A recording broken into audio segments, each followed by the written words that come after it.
পরিবর্তনের জন্য, সংস্কারের জন্য আমরা গণ অভ্যুত্থানে অংশ নিয়েছিলাম এবং আমরা নির্বাচনে অংশ নিয়েছিলাম। আমরা আপনাদেরকে বলেছিলাম যে গণভোটে হ্যাঁ ভোট দিন, হ্যাঁ ভোট দিলে দেশের সংস্কার হবে, পুলিশের সংস্কার হবে, বিচার ব্যবস্থার সংস্কার হবে, স্থানীয় সরকারের সংস্কার হবে, মিডিয়ার সংস্কার হবে। আমরা সেই প্রতিশ্রুতি অনুযায়ী এই সরকার যদি গণভোটের গণরায় বাস্তবায়ন না করে, আমরা এই সরকারকে ক্ষমতায় থাকতে দেব না। এই সরকার যদি গ্যাস সরবরাহ করতে না পারে, গ্যাসের দাম যদি দাম না কমায়, বিদ্যুৎ যদি সরবরাহ করতে না পারে, কলকারখানা বন্ধ হয়ে যাচ্ছে, শিল্প কারখানা বন্ধ হয়ে যাচ্ছে, ব্যবসা বাণিজ্য বন্ধ হয়ে যাচ্ছে, চাঁদাবাজির কারণে কেউ ব্যবসা করতে পারছে না। এই সকল পরিস্থিতির যদি পরিবর্তন করতে না পারে, আমরা এই সরকারকে ক্ষমতায় থাকতে দেব না। তোমাদেরকে ভোট দিয়ে ক্ষমতায় বসানো হয়েছে দুর্নীতি এবং লুটপাট করার জন্য নয়, জনগণের নিত্য প্রয়োজনীয় দ্রব্য যাতে সরবরাহ করতে পারো, তেল গ্যাস যাতে সরবরাহ করতে পারো, সেজন্য তোমাদেরকে ক্ষমতায় বসানো হয়েছে। আপনারা ক্ষমতায় বসে আপনাদের সন্তানরা লুটপাট করবে, বিভিন্ন মন্ত্রণালয়ে টেন্ডারবাজি করবে, এটার জন্য কেউ আপনাদেরকে ক্ষমতায় টিকিয়ে রাখবে না। ফলে নগরবাসী এখনো ধৈর্যের পরীক্ষা দিচ্ছে। যাত্রাবাড়ি দিকে কারেন্ট থাকে না নাই? যাত্রাবাড়িতে কারেন্ট থাকে না, যাত্রাবাড়িতে গ্যাস থাকে না। আমরা জানি এই যাত্রাবাড়ি গণ অভ্যুত্থানের অন্যতম হটস্পট ছিল।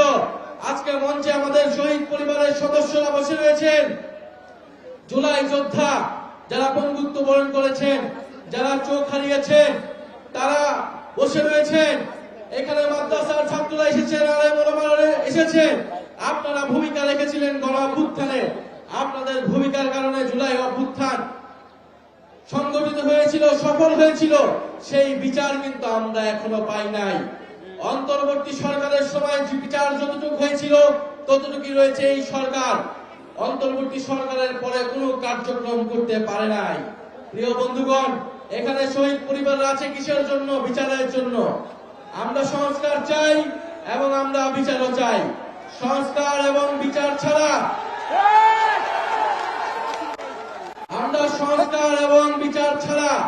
আমরা এই সরকারের কোনো ম্যান্ডেট নাই আমরা মনে করি। 5ই আগস্ট আপনারা দেখেছেন যে দিল্লিতে একটা প্রেস ব্রিফিং হয়েছে। খুনি শেখ হাসিনার সরকার একটা প্রেস ব্রিফিং করে বাংলাদেশের সার্বভৌমত্বের বিরুদ্ধে দিল্লি অবস্থান নিয়েছে।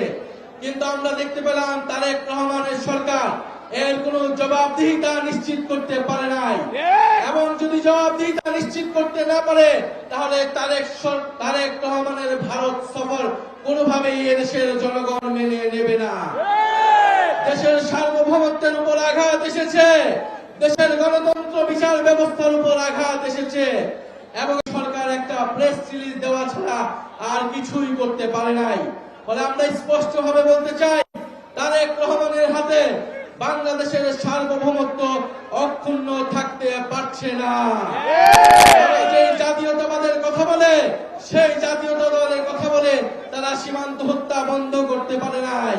তারা যদি এখন ভারতের সাথে আপোষ করে, তারা যদি ভারতে সফর করে, তার মানে দেশের জনগণ ভেবে নেবে যেই জাতীয়তাবাদের রাজনীতি জিয়াউর রহমান করেছে, যেই জাতীয়তাবাদের রাজনীতি বেগম জিয়া করেছে, সেই জাতীয়তাবাদের ধারক বাহক জনাব তারেক রহমান নন। বলে আমরা বলতে চাই, আজকের এই গণসমাবেশ থেকে যে জুলাই গণ অভ্যুত্থানের বিচার নিশ্চিত করতে হবে, খুনিদের বিচার নিশ্চিত করতে হবে, সংস্কার নিশ্চিত করতে হবে এবং অবিলম্বে বিদ্যুৎ দিতে হবে, বিদ্যুতের দাম কমাতে হবে, গ্যাসের দাম কমাতে হবে এবং চাল ডাল সহ নিত্য প্রয়োজনীয় দ্রব্যমূল্যের দাম কমাতে হবে। কিভাবে কমাবেন আমরা জানি না, কোনো অজুহাত দেওয়া চলবে না। আপনাদেরকে হয় ক্ষমা চাইতে হবে, নয় সেগুলোর দাম কমাতে হবে। কারণ নির্বাচনের আগে আপনারা প্রতিশ্রুতি দিয়েছেন আপনারা তেলের দাম, বিদ্যুতের দাম আপনারা কমাবেন এবং বিদ্যুৎ সরবরাহ নিশ্চিত হবে।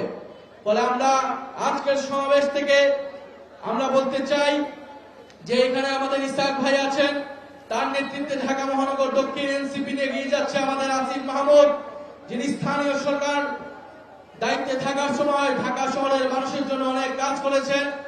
উনিও আপনাদের দ্বারে দ্বারে যাচ্ছেন এবং আমাদের এই মহানগরের যারা নেতৃবৃন্দ রয়েছেন, ছাত্র শক্তি, যুব শক্তি, শ্রমিক শক্তি, নারী শক্তি, আপনারা সকলে ঢাকা মহানগর দক্ষিণকে শক্তিশালী করুন।